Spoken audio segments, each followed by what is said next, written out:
Promulguée par l'ONU, la 26e édition de la Journée internationale de la biodiversité a été pour l'administration forestière l'occasion d'organiser une visite au jardin botanique afin de sensibiliser des étudiants sur les enjeux de la biodiversité.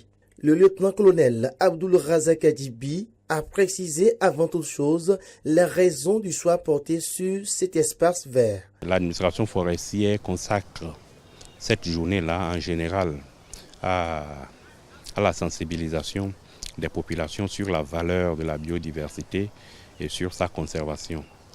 Donc c'est dans ce cadre-là que nous organisons ici une visite et avec essentiellement des apprenants pour leur montrer un peu ce que ce jardin-là regorge comme biodiversité et en même temps les sensibiliser quant à sa conservation. Vous savez, les messages qui concernent la conservation passent beaucoup plus au niveau de la couche juvénile plutôt qu'au niveau des personnes plus âgées. La délégation constituée des élèves et des étudiants en biodiversité a eu droit à une visite guidée sur plusieurs étapes. Aujourd'hui, on leur a présenté le jardin botanique de manière succincte. Ensuite, on leur a donné l'historique, les objectifs poursuivis par les jardins, à savoir 5 objectifs. Le premier, c'est la formation. Le deuxième, c'est la conservation. Le troisième, c'est la recherche. Le quatrième objectif, c'est la promotion de la médecine traditionnelle. Et le cinquième, c'est l'éducation environnementale et l'éducation en général de manière particulière. On leur a dit ce que représente la biodiversité, ce que compte la diversité biologique que regorge le jardin botanique et zoologique Edouard Djanou de l'université d'Abomey-Calavi. Aujourd'hui, en ce qui concerne la journée internationale de la biodiversité ou bien de la diversité biologique, l'accent a été mis sur les espèces alimentaires et puis les espèces médicinales.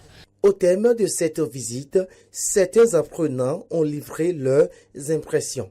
Mes impressions sont très bonnes parce que cette visite nous a permis de découvrir pas mal de choses. J'ai retenu qu'il ne faut pas aussi mettre de côté ce qu'on a comme richesse floristique, les vertus de certaines plantes. Il ne faut pas les égarer et dire chaque fois que nous irons prendre des produits à la pharmacie et de s'inspirer de ce que nous offre la nature pour nous soigner et nous alimenter avec.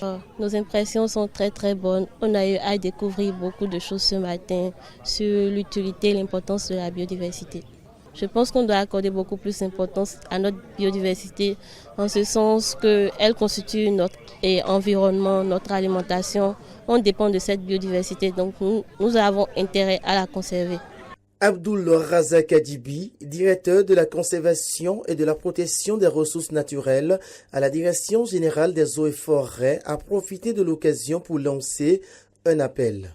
J'invite chacun à réduire un tant soit peu cet impact négatif qu'il a sur les ressources naturelles et à s'orienter beaucoup plus vers des activités, des modes de vie qui protègent l'environnement, qui protègent la diversité biologique.